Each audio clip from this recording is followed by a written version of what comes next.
Her husband died and left her nothing but a key to a house she never knew existed. The kettle never had time to whistle. Evelyn turned it off, just like she had every morning for 40 years.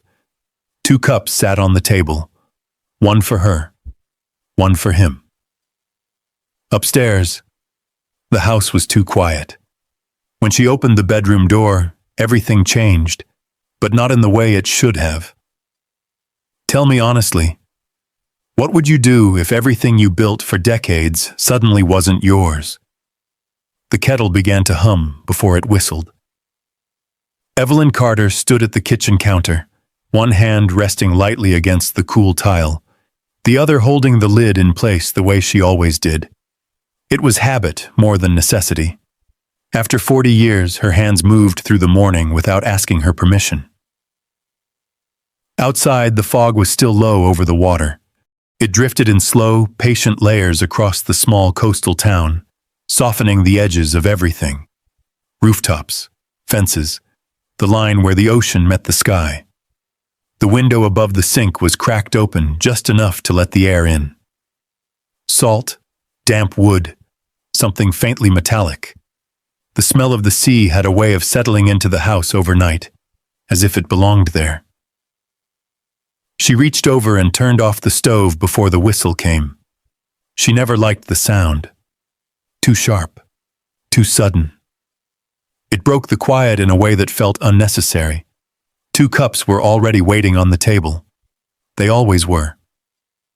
White ceramic, slightly chipped along the rims. One placed closer to the edge, the other turned just a little toward the chair where Raymond usually sat. She poured the water slowly, watching the steam rise in thin, twisting lines. It caught the early light and disappeared almost immediately. "Raymond," she called, not loudly, just enough to carry. Her voice moved up the staircase and into the house, touching the walls the way it had every morning for decades. No answer. She didn't react. Not right away. Instead, she reached for the small tin beside the stove, measured out the tea leaves with a steady hand, and let them fall into the cups. The sound was soft, dry, familiar. "Raymond?" she called again, a little clearer this time. Still nothing.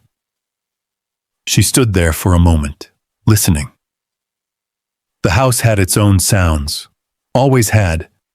The faint creak of wood adjusting to the morning air, the low hum of the refrigerator, the distant, steady rhythm of waves beyond the cliffs.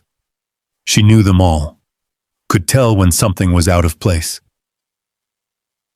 This silence was not loud, but it was different.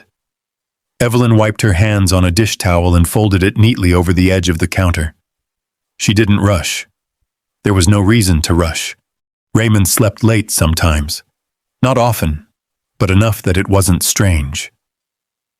Still, she moved toward the stairs. The 3rd step creaked under her weight. It always had. She placed her foot carefully, the way she always did, easing the pressure just enough to quiet it. Another habit. One she had never thought about until now. Halfway up, she paused, not because she heard something, because she didn't. The bedroom door was slightly open, just an inch or two, enough to see the edge of the bed through the gap. The curtains were drawn halfway, letting in a muted gray light that settled across the floor. "Raymond," she said again, softer now. She pushed the door open with her fingertips. The room smelled faintly of cold air and something else she couldn't place right away. Not unpleasant, just still. He was lying on his back, hands resting over his chest.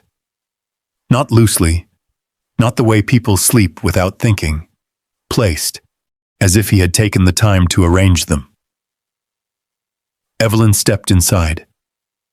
The floor was cool beneath her feet. She noticed that. The way the boards held the night's chill longer than the rest of the house, She noticed the way the curtain moved slightly in the open window. The same window Raymond insisted on leaving, cracked, even in colder months. "Good morning," she said. The words came out exactly the same as always.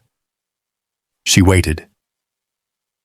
There was a moment, small, fragile, where the world seemed to hesitate, as if it might correct itself, as if he might shift, inhale, turn his head just enough to answer. He didn't. Evelyn moved closer to the bed. She reached out, then stopped. Her hand hovered just above his arm. She could see the color of his skin, a shade too pale, too even, the kind of stillness that wasn't sleep. When her fingers finally touched him, they didn't stay long. Cold. Not the coolness of a room, something deeper than that. She pulled her hand back slowly, as if the movement itself needed to be careful. For a long time she stood there, not moving, not speaking. The room didn't change. The light stayed the same. The curtain continued its small, steady movement. The house went on being exactly what it had been an hour ago. She looked at his face, at the slight parting of his lips, the closed eyes, the absence of tension she had never seen while he was alive. Raymond had always carried something in his expression, a quiet control, a kind of alertness, even at rest. That was gone now. What remained was empty. Evelyn waited for something to rise inside her. Grief, shock, fear, something. Instead, there was a pause, a space where feeling should have been. And then something else. It came quietly, not sudden, not overwhelming, just a small shift, somewhere deep in her chest, like a breath she hadn't realized she'd been holding, finally letting go. Her shoulders loosened. Barely, but enough for her to notice. Evelyn blinked. The sensation didn't belong here. It didn't match the room, the body on the bed, the years that had led to this moment. It moved through her anyway. Light. Unnamed. Almost relieving. She stiffened. No. That wasn't right. Her hand rose instinctively to her chest, pressing flat against the fabric of her sweater as if she could push the feeling back down, as if it had come from somewhere it wasn't supposed to. She started, but the word didn't finish. Her throat tightened. Not with grief. With something closer to fear. Not of him. Of herself. She stepped back from the bed. The floor creaked softly this time. She didn't try to avoid it. "I'm sorry," she whispered, though she wasn't sure what she was apologizing for. The feeling didn't disappear. It settled instead, beneath everything else. Quiet. Persistent. Evelyn turned toward the door. Her movements were steady now, deliberate, the way they had always been. She walked downstairs, each step measured, each breath controlled. In the kitchen, the tea had begun to cool. Steam no longer rose from the cups. She looked at them for a long moment. Then she reached for the phone. Her fingers dialed the numbers without hesitation. "Yes," she said, when the voice on the other end answered. Calm, clear. "I believe my husband has passed in his sleep." She gave the address. Listened. Answered what was asked. "I'll be here," she said. When the call ended, she set the phone back in its place, not dropped, not rushed, exactly where it belonged. Then she sat down at the table, across from the empty chair. her hands folded in her lap. Outside, the fog began to lift. Inside, the house remained still, and beneath the slow, expected weight of what was beginning to form, something heavier, something closer to grief, there was still that other feeling. Quiet, unwelcome, unmistakably there.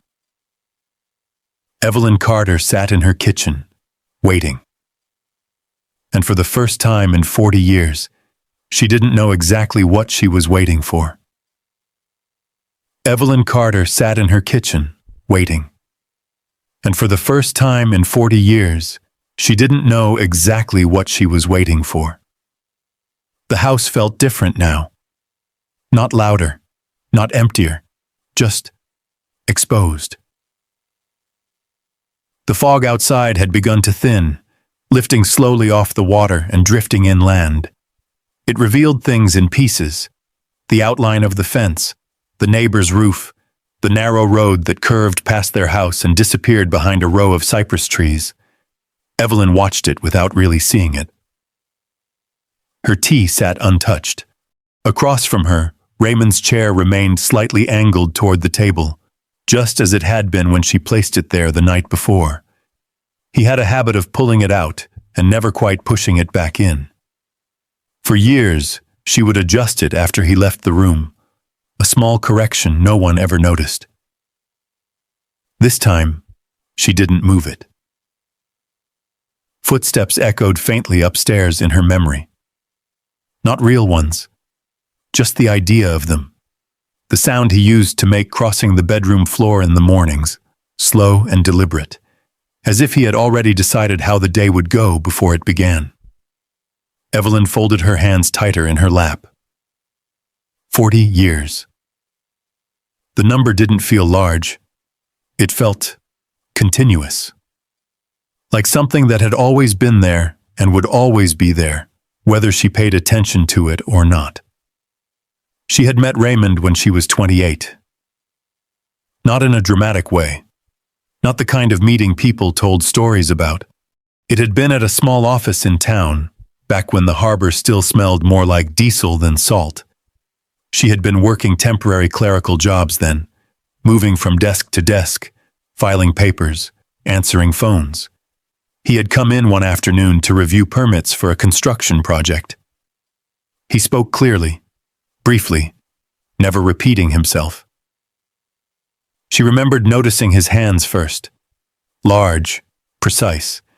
He handled documents the same way he later handled everything else, with control, with certainty, without asking for input. When he asked her to dinner a few weeks later, she said yes before she had fully decided how she felt about him. It had seemed like a good life. Stable. That was the word people used when they spoke about Raymond Carter. Reliable, organized, the kind of man who made things happen and didn't need to explain how. He built houses along the coast, solid ones, not flashy, the kind that stood through storms and didn't draw attention to themselves. People trusted him. They trusted his work, his timing, his decisions. Evelyn trusted him too. Or maybe she had simply never learned how not to. The first house they lived in was smaller than this one. 2 bedrooms, narrow kitchen, windows that rattled when the wind picked up off the water. She filled it carefully. Curtains that softened the light. Plants that didn't always survive the salt air. A table that was just large enough for 2. Raymond filled it differently. With structure. Schedules, plans, files stacked in neat labeled rows. He kept his papers in a locked drawer even then. Not because he was hiding anything, he told her once, just because it was easier that way. Less confusion, he said. She had nodded. Less confusion sounded reasonable. Over time, the house changed. They moved. The rooms grew larger. The kitchen expanded. The windows held better against the wind, but the pattern stayed the same. Evelyn handled the inside of their life. Meals, cleaning, Birthdays, the quiet maintenance that made everything run smoothly without being noticed. Raymond handled the rest. Money, contracts, decisions that required signatures. There were accounts she never saw, numbers she never asked about, not because she wasn't curious, but because every time the subject came close, Raymond would smile in that controlled, reassuring way of his and say, "I've got it handled." And she believed him. Or chose to. Evelyn stood slowly and moved to the sink. The dishes from the night before were already clean, stacked neatly to dry. She picked up a glass anyway and rinsed it again, watching the water run over something that didn't need washing. He had traveled often, not constantly, just enough to be part of the rhythm. Once a month, sometimes twice. Inland, he would say, packing his bag without much explanation. Property work. She had asked once, early on, where exactly. Up north, he replied. Nothing interesting. And that was the end of it. She learned not to ask again.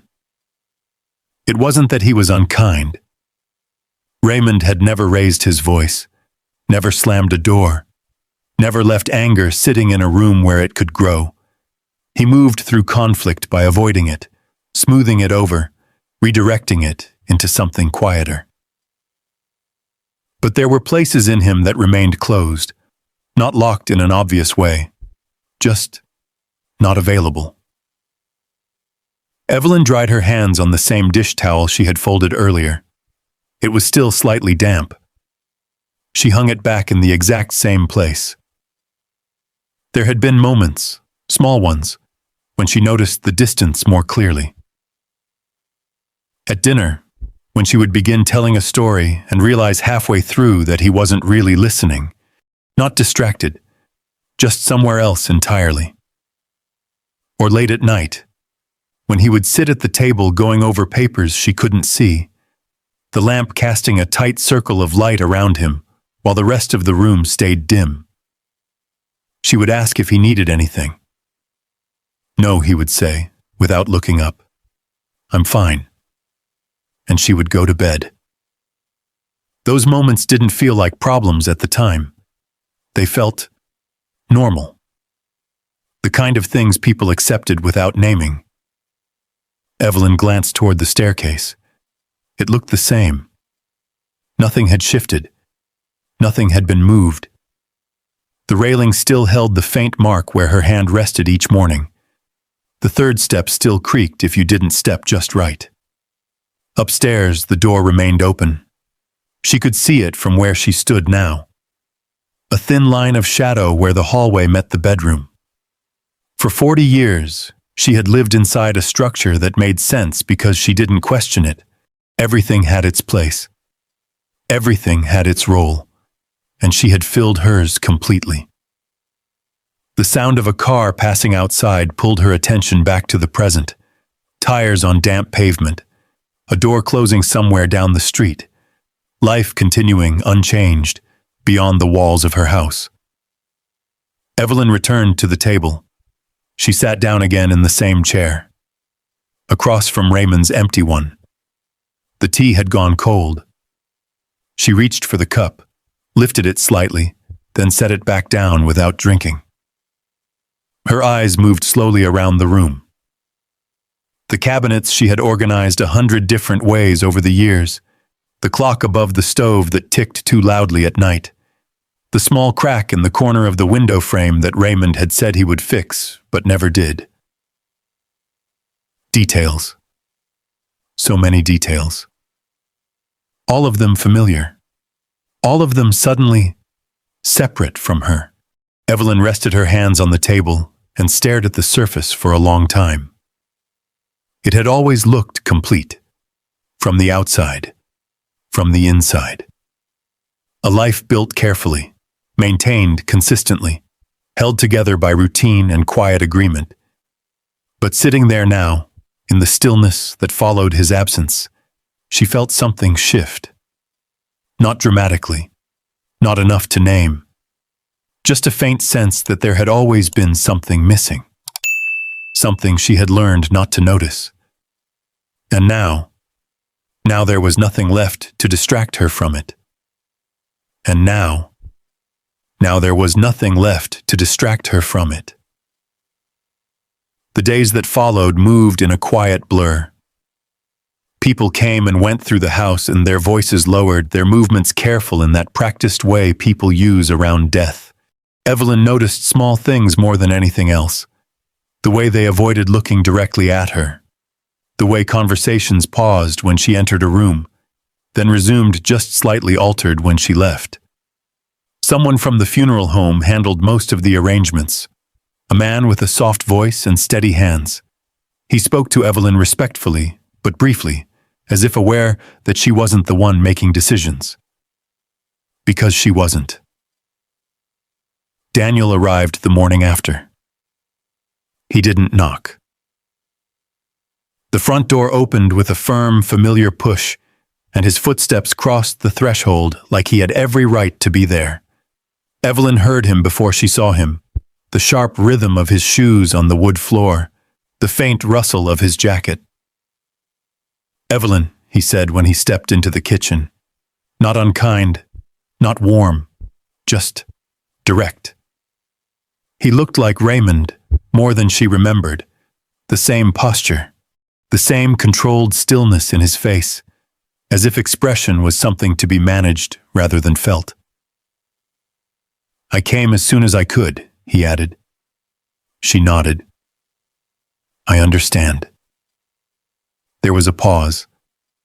Neither of them moved to close the distance between them. Marissa arrived shortly after, her presence quieter but no less certain. She carried a leather bag over her shoulder and placed it carefully on the table without asking where it should go. Her eyes scanned the room quickly, taking in everything, assessing. "We'll take care of the arrangements," she said, almost immediately. "You shouldn't have to deal with that right now." Evelyn looked at her. "I can help," she said. Marissa offered a small, polite smile, the kind that didn't quite reach her eyes. "It's already handled." And just like that, Evelyn stepped back. Not physically, but in a way that mattered more. The funeral was held 3 days later. The fog had returned that morning, thicker than usual, pressing close to the ground and softening the edges of the church as people arrived. Cars lined the narrow street, their engines ticking as they cooled, doors opening and closing in quiet succession. Evelyn stood near the entrance for a moment, before going inside. She wasn't sure where to go. That thought surprised her. After 40 years, she should have known exactly where she belonged. Inside, the church smelled faintly of polished wood and old fabric. The light filtered through narrow windows, muted and gray, casting long, soft shadows across the pews. People filled the space quickly. Men in dark suits, women in subdued colors, faces she recognized from town, from Raymond's work, from years of shared but distant connection. They nodded to her as they passed. Some touched her arm briefly, murmured something she couldn't quite hear. "I'm sorry. He was a good man." "You must be." The sentences never finished. They didn't need to. Evelyn moved down the aisle slowly, her eyes adjusting to the dim light. She saw Daniel and Marissa near the front, already seated, speaking quietly with someone she didn't recognize. She kept walking. The front pew was full, not crowded, just occupied. Daniel glanced up as she approached. His expression didn't change, but something in his posture shifted, just slightly. "That's for family," he said, not loudly, but clearly enough. Evelyn stopped. For a moment, she didn't understand the words. Then she did. "Of course," she said. Her voice sounded normal, steady, even. She stepped aside and moved to the second row. The wood of the pew felt cool beneath her hands as she sat down. She folded them in her lap, just as she had at the kitchen table days earlier. From where she sat, she could see everything. Daniel and Marissa in the front, positioned with quiet precision. The casket at the center, surrounded by flowers that looked arranged rather than chosen. The people filling the rows behind her, settling into place, their voices lowering as the service began. The minister spoke first. Measured words, careful pauses. He spoke about Raymond's work, his reliability, the way he contributed to the town, the homes he built, the people he helped. Others followed. A colleague, a neighbor, someone from a project years ago. Each one told a version of the same story. Raymond Carter was dependable. He was respected. He was solid. Evelyn listened. She waited. For something else. For someone to mention the life he had lived inside this house.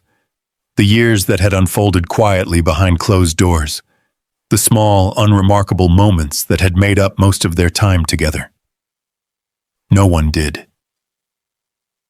Her name wasn't spoken. Not once. She sat there, her hands folded, her back straight, her eyes fixed on a point somewhere ahead of her that didn't move. It wasn't anger she felt. Not exactly. It was something quieter. A kind of absence. As if she were watching a version of Raymond that existed fully and completely without her. The service ended the way all services do. People stood. Chairs shifted. Voices rose slightly, then softened again as they formed small groups, offering condolences, exchanging brief words. Evelyn remained seated for a moment longer. She watched as Daniel spoke with a man near the front, his expression composed, controlled. Marissa stood beside him, nodding at something being said, her hand resting lightly on the back of the pew. They looked right. In place. Part of the scene. Evelyn stood slowly. She didn't move toward them. Instead, she turned and walked toward the back of the church, passing through the quiet space that had once felt familiar and now felt distant. Outside, the air was cool. The fog had begun to lift again, just enough to reveal the outline of the ocean beyond the road. People gathered in small clusters near their cars, speaking in low voices, their breath visible in the damp air. Evelyn stepped onto the walkway and paused. No one called her name. No one asked where she was going. For a moment, she stood there, her hands at her sides, the sound of distant waves filling the space between conversations. Then she began to walk. Not quickly. Not slowly. Just forward. Behind her, the service continued in small, scattered pieces, handshakes, quiet conversations, the closing of doors. Ahead of her, the road stretched out, damp and empty, leading back toward the house that no longer felt entirely hers. Evelyn didn't look back. She kept walking, her steps steady, her breath even, her mind quiet in a way she didn't fully understand. And as the fog thinned and the town slowly came back into view, one thing became clear in a way it hadn't been before.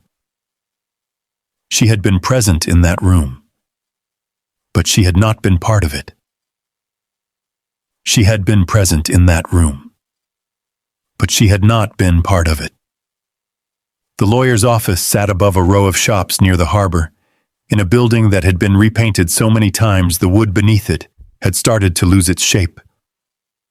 Evelyn had passed it countless times over the years without ever going inside.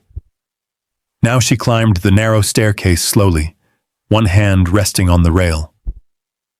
The smell of old paper met her halfway up. Daniel and Marissa were already there. They sat across from the desk, angled toward each other slightly, their chairs positioned as if the room had been arranged around them. A folder lay open in front of Daniel. Marissa held a pen, though she wasn't writing anything. Evelyn paused in the doorway.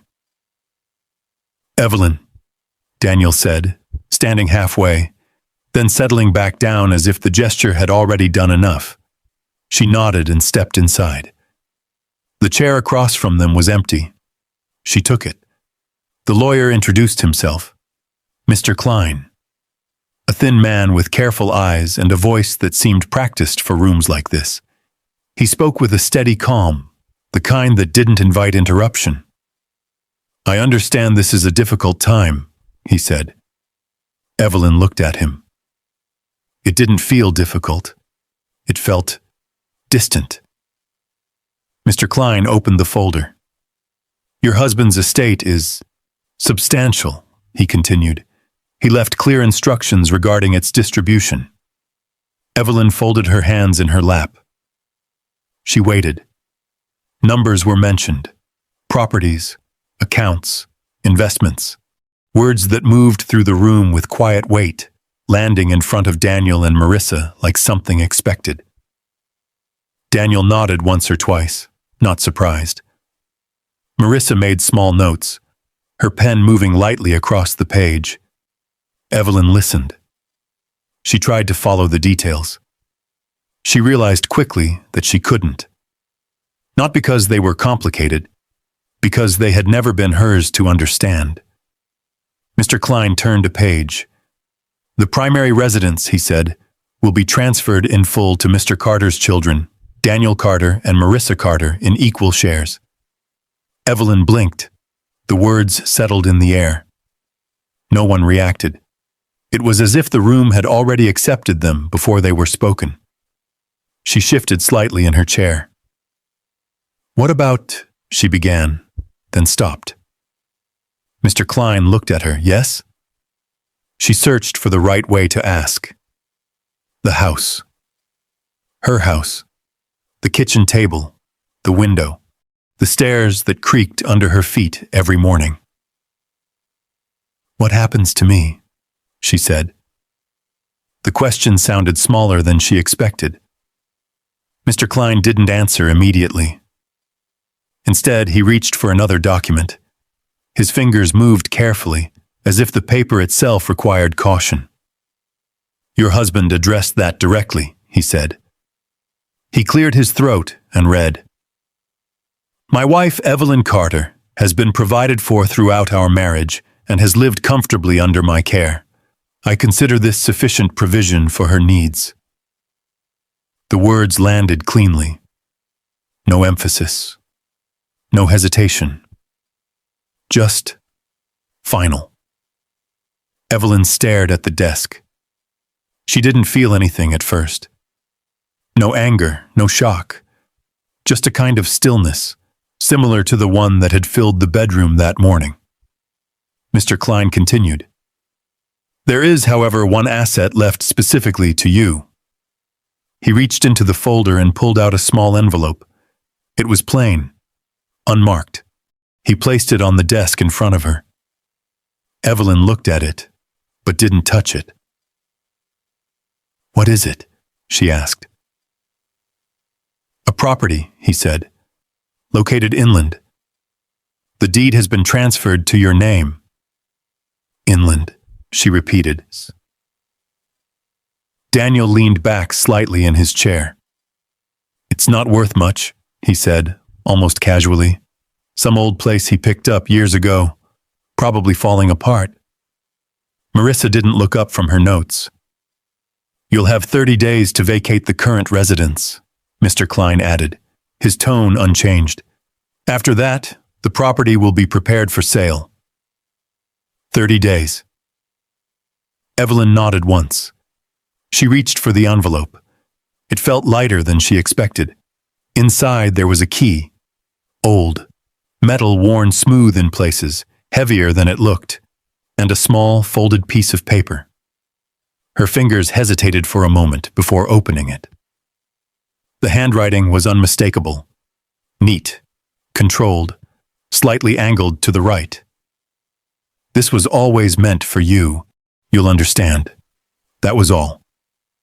No explanation. No apology. No instructions. Evelyn read it again. The words didn't change. She folded the paper carefully and placed it back inside the envelope. Around her, the room continued. Mr. Klein spoke about timelines, legal steps, documents that would need to be signed. Daniel asked a question about the sale process. Marissa confirmed something about the accounts. Their voices moved around her, steady and practical. Evelyn sat still. The key rested in her palm, its edges pressing faintly into her skin. This was always meant for you. She turned the phrase over in her mind. It didn't feel like comfort. It felt like something unfinished. Do you have any questions? Mr. Klein asked, finally looking directly at her. Evelyn lifted her gaze. She thought about the house, the kitchen, the window she opened every morning, the chair across from hers. No, she said. Her voice was clear. There was nothing to ask. Because nothing had been offered. The meeting ended quickly after that. Chairs moved, papers were gathered, hands were shaken in a quiet, efficient sequence that felt more like the closing of a transaction than anything else. Daniel paused near the door. If you need help packing, he said, not quite meeting her eyes, we can arrange something. Evelyn looked at him. No, she said again. He nodded. Marissa offered a brief, polite smile. Then they were gone. Evelyn remained seated for a moment longer. The room felt smaller now, quieter. She opened her hand and looked at the key again. It didn't look important. It didn't look like anything at all. Just a piece of metal, attached to an address she had never heard before. 30 days. She stood slowly. The chair scraped lightly against the floor. Mr. Klein said something as she left, something about contacting him if she needed assistance. She nodded, though she didn't hear the words clearly. Outside, the air had cleared. The fog was gone.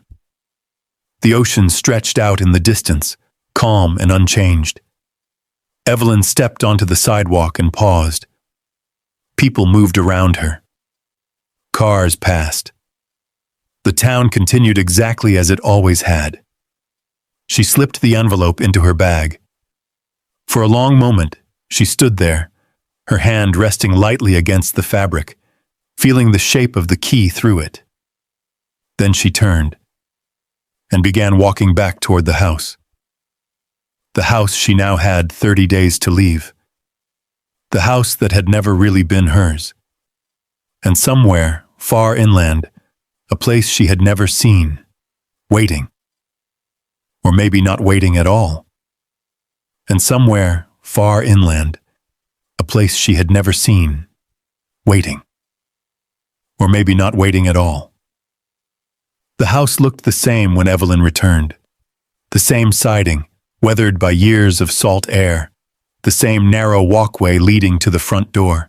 The same window above the sink, still slightly open from that morning, letting in the ocean breeze. Nothing had changed. And yet, everything had.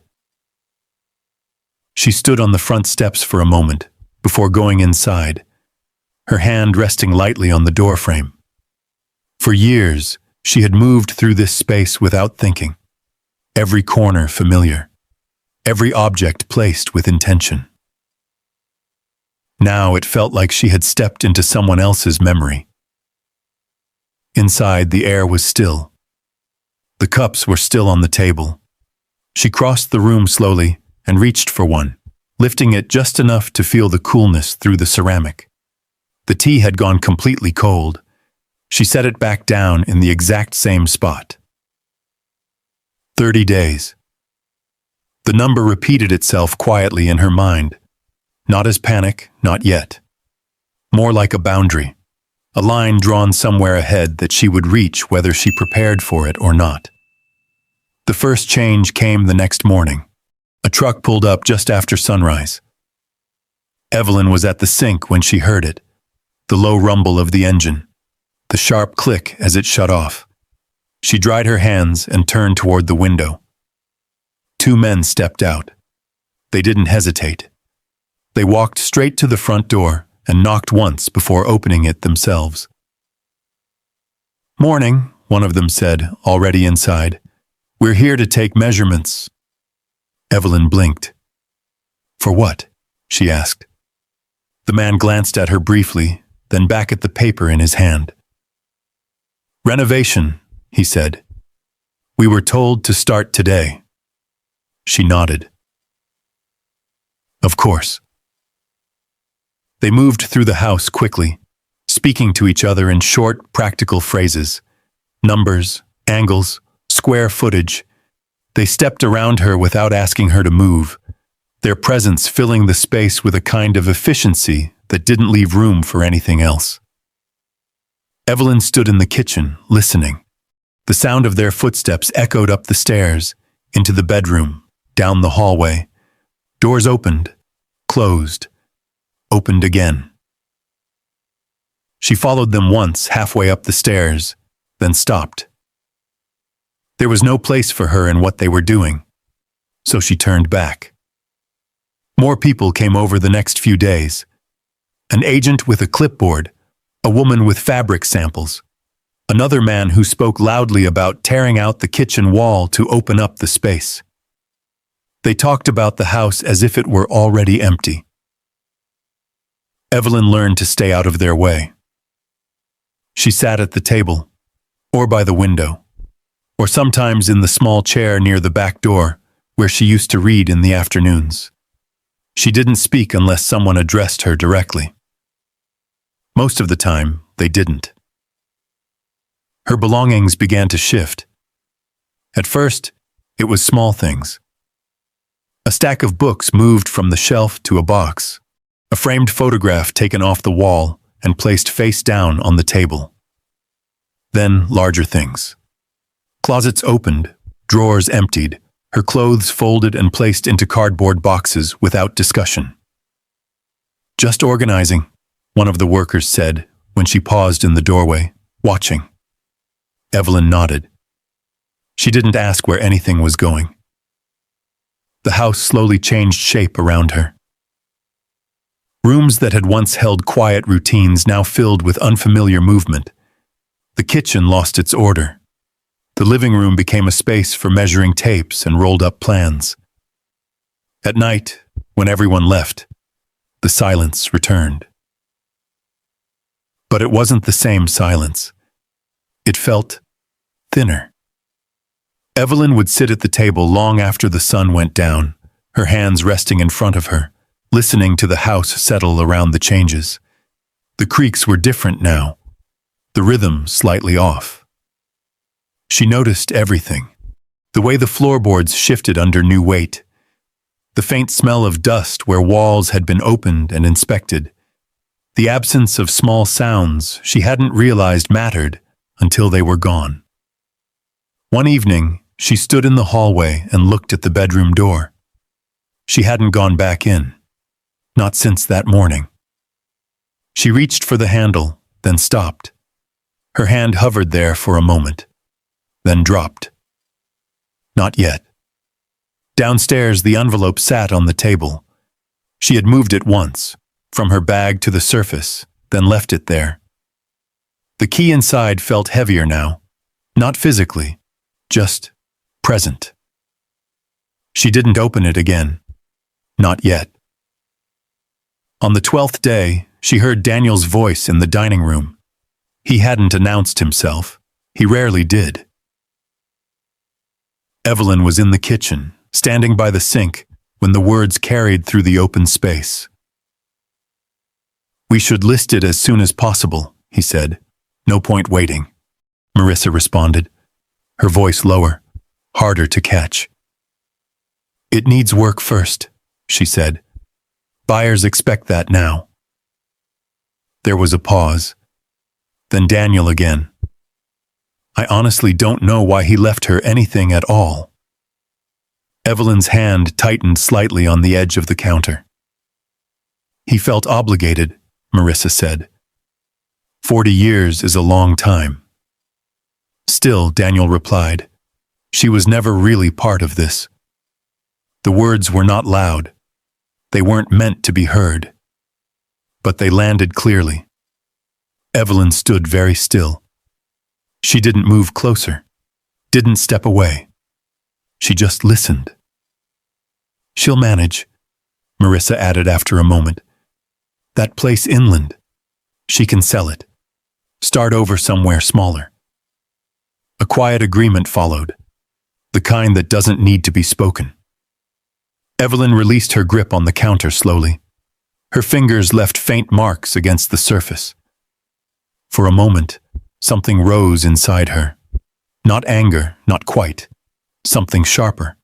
Then it passed, or settled. She turned back to the sink and rinsed her hands, though they were already clean. Behind her, their conversation continued, shifting to timelines and logistics, numbers and decisions that no longer included her. That night, she didn't sit at the table. She walked through the house instead. Room by room, not looking for anything, just seeing.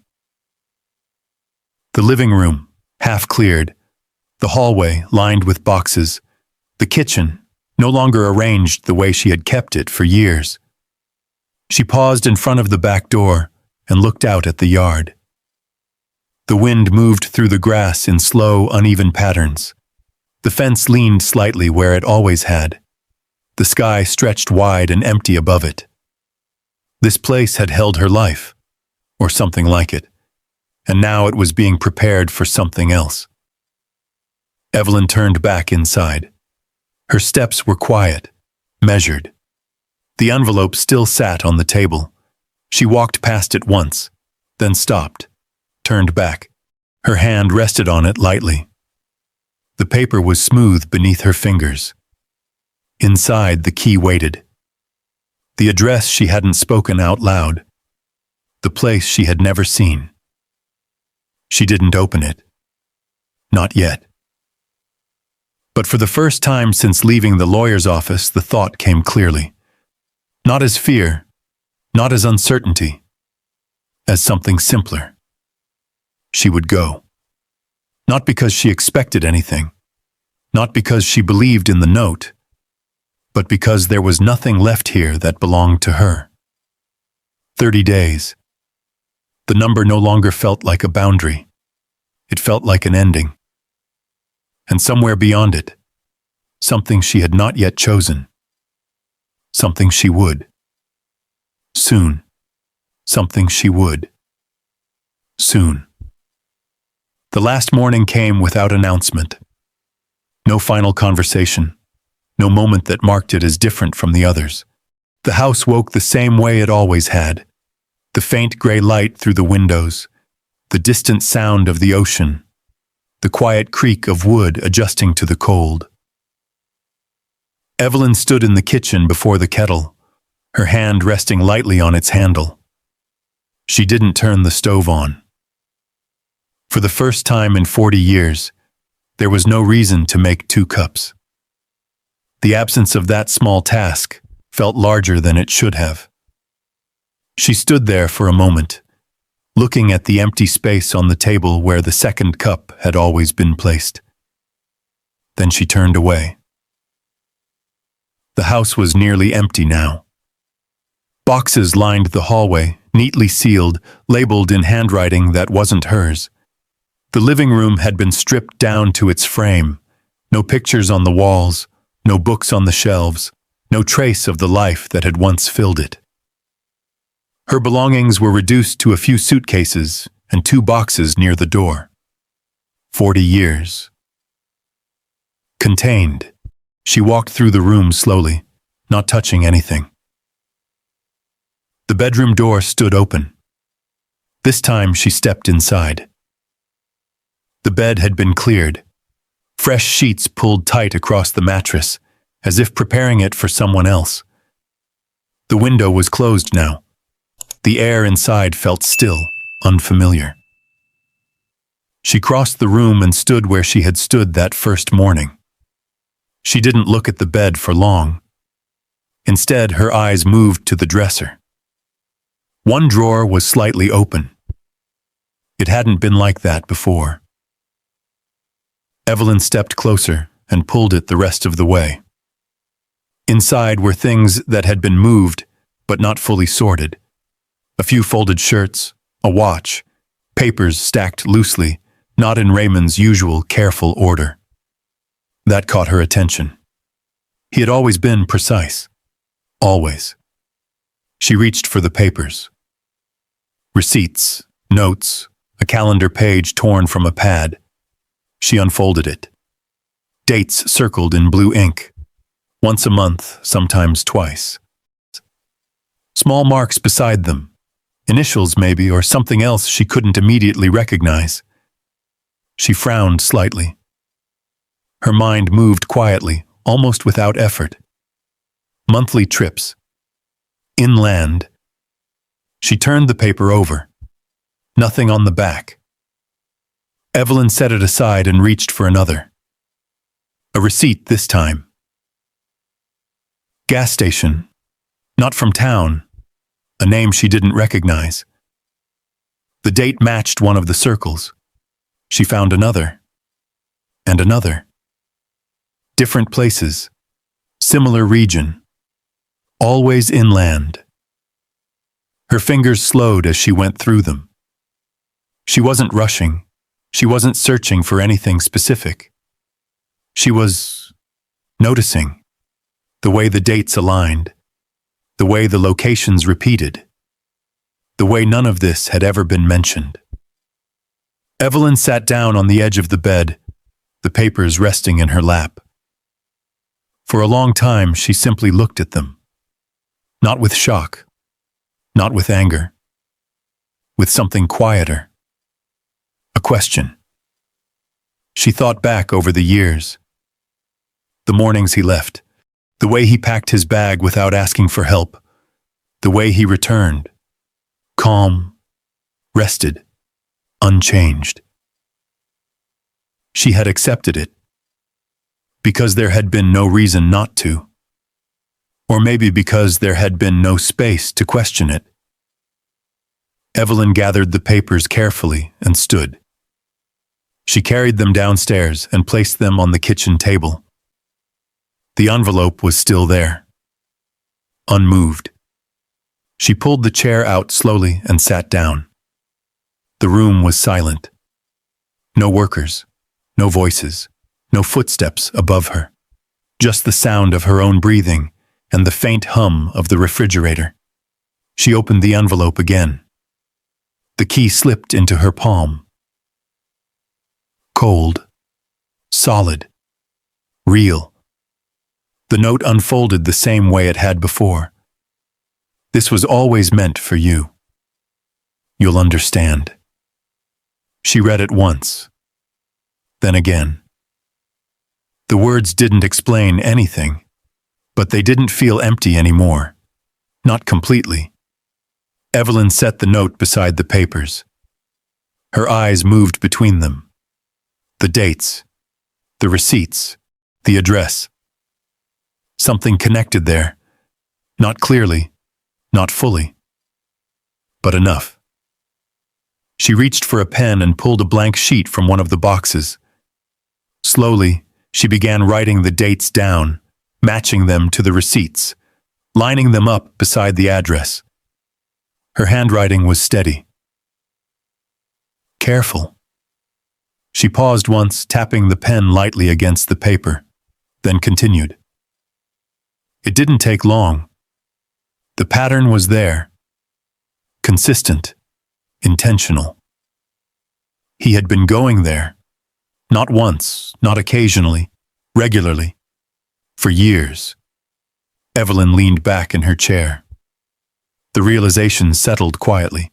Not dramatic, not overwhelming, just present. She looked around the kitchen, the empty counters, the bare walls, the place she had lived in without ever seeing this part of it. A life that had felt complete, now showing its edges. She stood. The movement felt different this time, more certain. She walked to the door and opened it. The air outside was clear. The fog had not returned. The road stretched out ahead, dry and open. Evelyn stepped onto the porch and stood there for a moment. She didn't look back at the house. Not this time. Instead, she looked forward, toward something she didn't understand. Something she had not been invited into. Something that, for reasons she didn't yet know, had been left to her. The key rested in her hand. The metal warmed slightly against her skin. For 40 years, she had accepted what was given, what was explained, what was left unspoken. Now, there was something else, not an answer, not yet. A direction. Evelyn closed her fingers around the key. Then she stepped off the porch and began moving toward it. Then she stepped off the porch and began moving toward it. The car was already packed. 2 suitcases in the back, 1 box on the passenger seat, another tucked behind it, held in place by a folded blanket. It wasn't much. It didn't look like 40 years. Evelyn stood beside the driver's door for a moment, the key still in her hand. Not the car key. The other one. The iron one. She turned it slowly between her fingers, feeling the worn edges, the small imperfections along its surface. It didn't belong to anything she recognized. Not in this town. Not in her life as she had known it. She slipped it into her coat pocket. Then she got into the car. The engine started without hesitation. A low, steady hum. Familiar. Reliable. She adjusted the seat, checked the mirrors out of habit, though there was nothing behind her she needed to see. For a moment her hands rested on the wheel still. Then she pulled away. The house disappeared quickly. Not because she drove fast, but because she didn't slow down. The road curved along the coast at first. The ocean stayed visible to her left, gray and wide, stretching out beyond the horizon. The air carried that same familiar salt scent, moving through the open window, brushing against her face. She didn't look at it. Not the way she used to. Not with attention. Just enough to register that it was there. Then the road turned, and the ocean was gone. The shift was gradual at first. The air changed before the landscape did. The dampness faded, replaced by something drier, warmer. The trees thickened. Pines replaced cypress. The sky seemed wider without the fog pressing down on it. Evelyn drove steadily. She followed the directions written on the back of the envelope, each turn bringing her farther from anything she recognized. Gas stations became less frequent. Houses spread farther apart. The road narrowed. At one point, she passed a small town, if it could be called that. A handful of buildings clustered around a single intersection. A diner, a hardware store, a sign that looked older than the paint on it. She slowed briefly, then continued. There was no reason to stop. The farther she drove, the quieter it became. No traffic, no distant sounds of people moving through their day, just the low rhythm of the engine and the occasional crack of gravel beneath her tires when the pavement thinned. She checked the address again at a stop sign. It was still the same, still unfamiliar. She drove on. Time passed without marking itself clearly. The sun shifted overhead, moving slowly across the sky, changing the angle of the light through the windshield. Shadows stretched longer across the road, then shortened again as she turned. Evelyn didn't rush. She didn't hesitate either. There was something steady in her now. Not certainty, but direction. The road changed again. Pavement gave way to something rougher.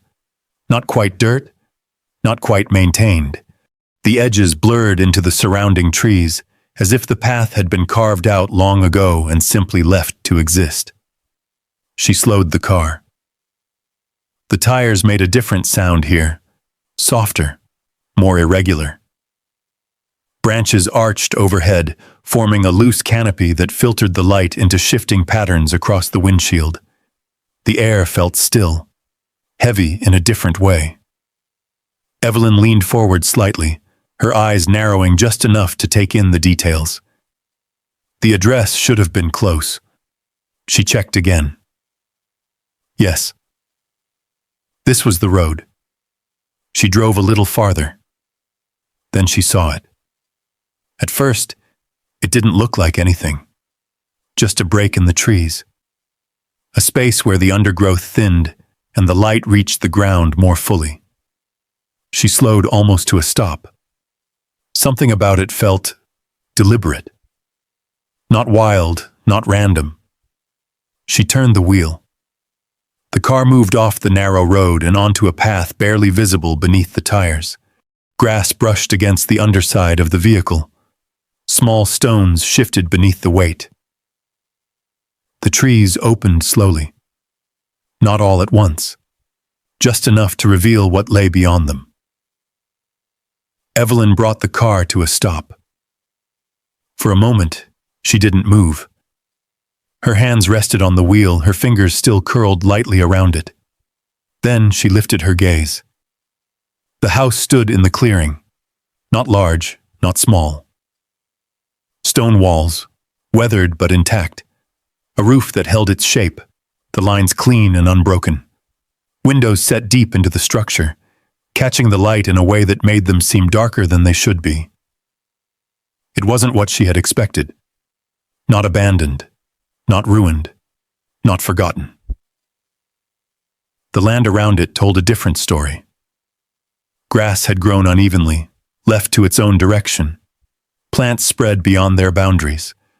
A path led to the front door, but it was partially covered, as if it had been used and then left alone. Evelyn opened the car door slowly. The air outside was warm, still. No wind moved through the trees, no distant sounds carried from anywhere else. Just quiet. She stepped out. The ground beneath her feet was firm, not soft from neglect, not overgrown enough to suggest years of absence. She closed the car door behind her and stood there for a long moment. Looking. Not just at the house. At everything. The way the trees surrounded the clearing. The way the light fell across the stone. The way the structure held itself, not fragile, not temporary.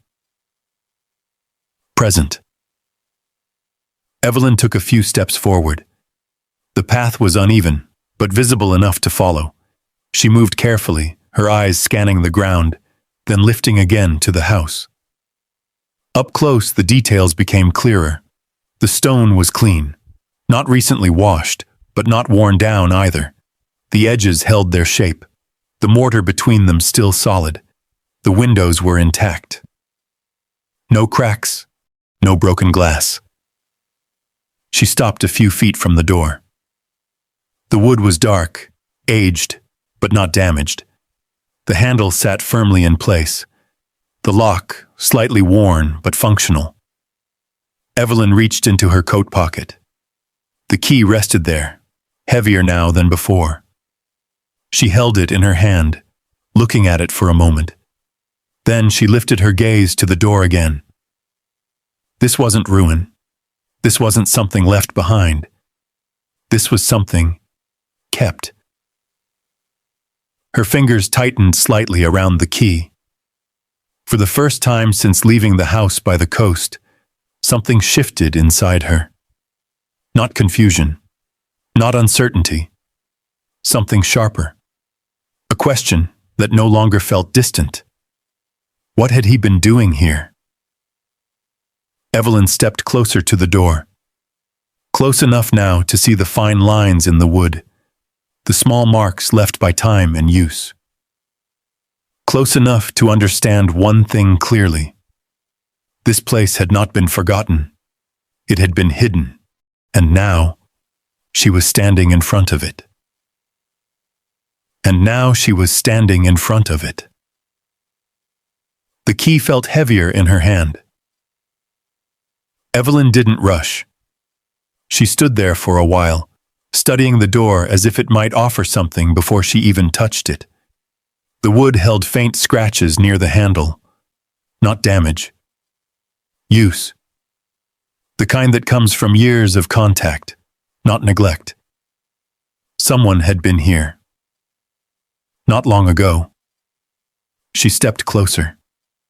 The air carried a different scent than the coast. Dry earth, pine, and something faintly metallic, like old tools or heated stone.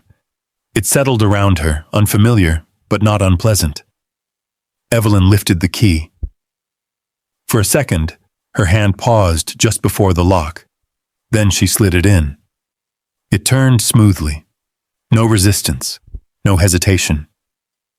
The sound was quiet but clear, a soft click that seemed to travel deeper than it should have, as if it opened more than just the door. Evelyn pushed it open. The hinges didn't creak. That was the first thing she noticed. Inside, the air was cool. Not stale. Not trapped. Just still. She stepped across the threshold slowly, her eyes adjusting to the shift in light. The interior was dim, but not dark. Sunlight filtered through the windows in thin, angled lines, settling across the floor in soft patterns. Dust hung in the air, but only lightly. Not the thick, untouched kind, just enough to catch the light. Evelyn closed the door behind her. The sound echoed slightly, then faded. She stood there, listening. Nothing. No movement. No distant hum of electricity. But something about the space felt maintained. Alive, in a quiet way. She took a step forward. The floor held firm beneath her. No soft spots, no hollow creaks, just a steady surface that carried her weight without complaint. The room opened into a wide living space. Simple furniture, a table, chairs, a long low shelf along one wall. Not decorative, functional. Used. Evelyn moved closer to the table. Her fingers brushed the surface lightly. Clean, not recently wiped, but not layered with neglect either. She frowned slightly. This didn't match what she had expected. Daniel's voice echoed faintly in her memory. Probably falling apart. It wasn't. Not even close. Evelyn turned slowly, taking in the rest of the room. A doorway led into what looked like a kitchen, another toward a hallway. The structure was straightforward, nothing elaborate, but everything was intentional. She walked into the kitchen. The sink was empty. The faucet turned easily when she tested it. Water ran. Clear. Cold. She let it flow for a moment, watching the way it caught the light before shutting it off again. Her eyes moved to the counter. A small stack of papers sat near the edge. Organized, not scattered. She didn't touch them yet. Instead, she opened a cabinet. Inside, dishes. Simple, clean, placed in order. She closed it again. Every movement she made was slow, measured. As if the house required that from her. As if rushing would break something she didn't yet understand. Evelyn stepped back into the main room. Her attention shifted, not to the furniture, not to the layout, to the details. Small ones, the kind she had spent a lifetime noticing without being aware of it. The edges of the rug, slightly worn in specific places, not evenly. The chair near the window, pulled back just enough to suggest someone had sat there recently. A faint mark on the wall, where something had been leaned, then removed. She walked to the window. The glass was clear. No buildup, no fogging. She looked out. The clearing stretched quietly beyond the house. Trees standing still, surrounding the space without pressing into it. The light moved across the ground in soft shifts as the afternoon deepened. Evelyn turned back. Something didn't fit. This wasn't abandonment. It wasn't neglect. It won't pause. Like something had been left mid-motion. She walked toward the hallway. The air felt cooler there, more contained. A door stood slightly open at the end. Evelyn approached it slowly and pushed it wider. A small room. Shelves lined one wall. Papers, boxes, folders stacked with careful precision. Her breath caught, just slightly. Not from fear, recognition. This was Raymond's order. Not the version she saw at home, neatly arranged files, labeled, locked away. This was something else. Expanded, more detailed, more involved. Evelyn stepped inside. Her hand reached out almost automatically to the nearest stack. She picked up a folder, opened it. Inside, receipts, notes, maps. Her eyes moved quickly now, scanning, connecting. Dates, locations, the same pattern she had seen earlier, the same inland routes. But here, clearer, more complete. She set the folder down and reached for another. Property documents, maintenance records, utility statements. All tied to this place, all consistent, all intentional. Evelyn exhaled slowly. He hadn't just come here. He had maintained this, cared for it. Regularly, for years. Her mind moved quietly through the realization, not resisting it, not reacting sharply, just adjusting. This had been part of his life, a real part, not hidden in the sense of forgotten, hidden in the sense of separated. Evelyn stepped back from the shelves. Her eyes moved around the room again, slower this time. Taking it in. Not just the objects, the meaning behind them. This house wasn't an accident. It wasn't a leftover asset. It was something he had chosen to keep, to return to invest time in. Without her. Evelyn turned and walked back into the main room. The light had shifted slightly. Longer shadows now, softer edges. She stood in the center of the space, her hands resting at her sides. Everything she saw confirmed one thing. This place had been alive, while she had been living another version of his life entirely. The thought didn't hurt the way she expected. It didn't arrive as anger. It settled deeper than that. More quietly. A realization that didn't need to raise its voice to be heard. Evelyn walked to the table. This time she reached for the stack of papers she had noticed earlier. She lifted them carefully. The top sheet was dated. Recent. Not years ago. Not distant. Close. Very close. Her fingers tightened slightly. He had been here. Not just in the past. Recently. Regularly. Right up until... Evelyn set the papers back down. Her gaze moved slowly across the room. This house, this space, this life he had maintained without her. It wasn't fading. It wasn't broken. It was intact. Waiting, not in the sense of expectation, but in the sense of continuity. Something that had been moving forward, quietly, without interruption. Until now. Evelyn stood there, the silence of the house settling around her again. But it didn't feel empty anymore. It felt full. Not with people, not with noise, with presence, with intention, with something she had not been part of. Until this moment. And now she was inside it. And now she was inside it. The house didn't welcome her. It didn't explain itself. It simply existed. Quiet. Certain. Like it had never needed anyone's permission to be here. Evelyn stood in the middle of the room, her hand resting lightly on the back of the chair by the window. The same chair he must have sat in.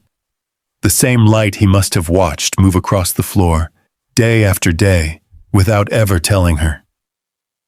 She tried to imagine him here. Not the man from the kitchen, not the man from the funeral, but this version, the one who fixed things quietly, kept records, returned over and over without a word. And for the first time, it settled in. He hadn't left her nothing. He had just never let her see where anything real was. Evelyn walked slowly to the window and looked out at the clearing. The trees didn't move. The air didn't shift. Nothing in this place asked her to adjust or explain or step aside. For 40 years, she had lived in a house where everything had a place, except her. And here, there was no place for her yet, which meant something she hadn't felt in a very long time. Space. She let out a breath she didn't know she'd been holding, not from relief, not from forgiveness, just from understanding. Then she turned back into the room, her footsteps quiet, her shoulders steady, her eyes taking in what was finally in front of her, not what had been hidden, not what had been taken, but what remained. And the thought came, simple and clear. If a life can be built this carefully without you ever being invited into it, what kind of life would you build if no one could keep you out?